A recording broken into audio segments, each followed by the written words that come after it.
mature enough to date somebody ugly.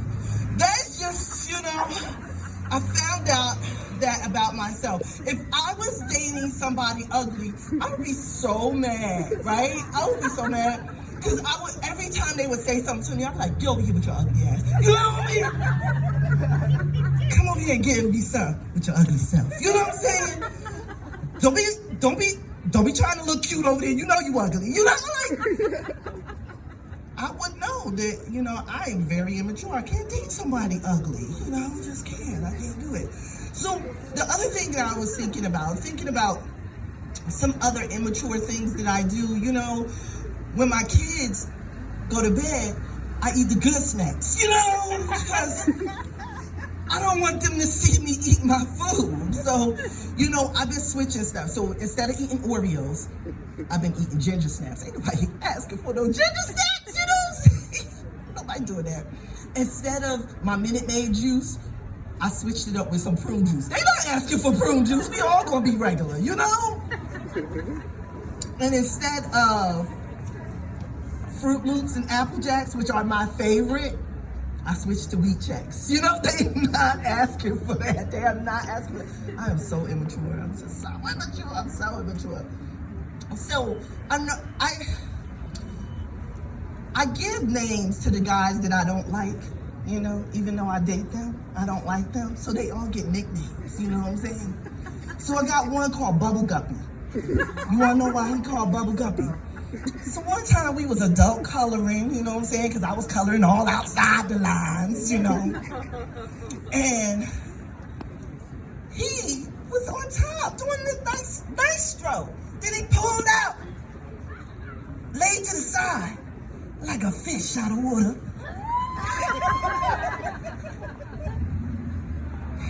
You never seen a fish out of water.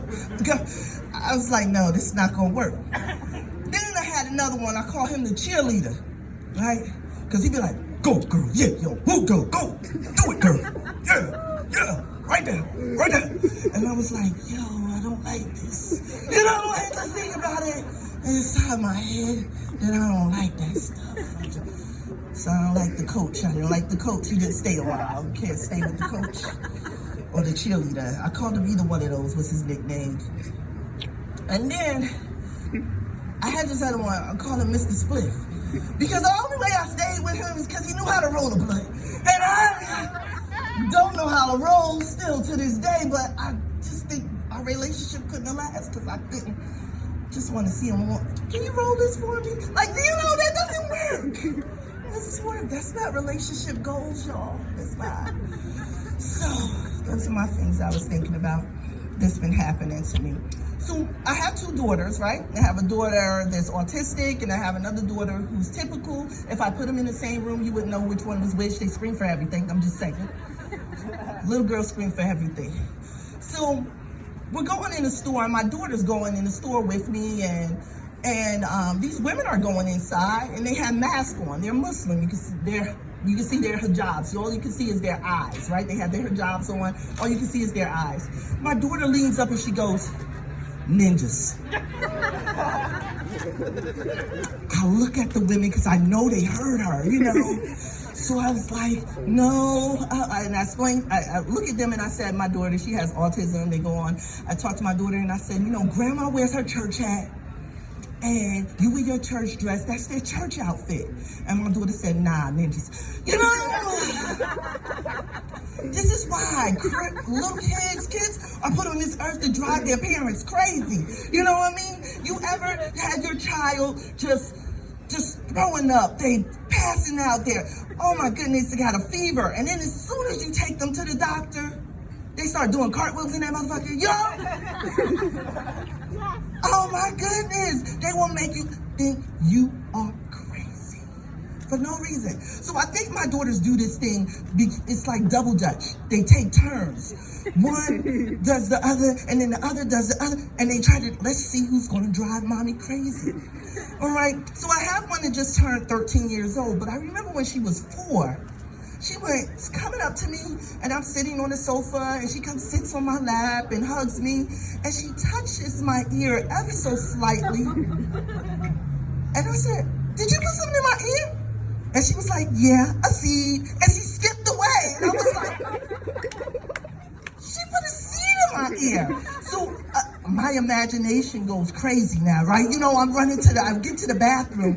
It was a watermelon seed, okay? I thought this thing was about to sprout in my head, and a whole watermelon patch is about to go ahead in my head, just grow right out of it. So I'm sitting there and I'm trying to take it out. I can't take it out, right? And then I call my ex-husband at the time. He came over and he tries to take it out, but he pushes it in deeper. To the sum of $300 at urgent care. The man the doctor takes a scooper, scoops it out. Looks like a long straw with these little pointy things at the end, just scoops it right on out. And as he's doing that, he's talking to me. You know, I hate that. Just take it out, man. Just take it out, right? And he's just talking to me, and he's talking to me, and he's like, yeah, everybody puts things in their edifices. You know, the things that I find in everybody's edifices. I seen a little boy, he put a nickel up his nose. I pulled that out. I seen another one. Oh my gosh, and my partner, he had a friend that took a truck out of somebody else's edifice. Yo! I don't need to know that. Just take this seed out, bro. Take it out. So finally, he took the seed out. The sum of $300. My daughter, I didn't know whether to whoop her, shake her, do something to her. But, you know, y'all can tell I don't have a watermelon growing out my head. Just, you know, just so you know. Just so you know. So, I'm going to end with this. This is one of my favorite stories to tell about dating, right? I hate dating. Dating to me is like, woo, oh my gosh. Dating to me is like sucking a green M&M through a straw. You get it? It's ever so crazy, but a little bit like weird. You know, like you want to do it again, like that part, you know? Want to see if you can do it again, but then you want to run away, you know? So that's what happens to me. So anyway, I was dating this guy. I went out with this guy, and we went to Buffalo Wild Wings, because you know, a chick got to eat, got to get a beer and her wings on, you know what I mean? So I get there, and he tells me, I like your lips. And I was like, oh, he got a phallic disorder, you know?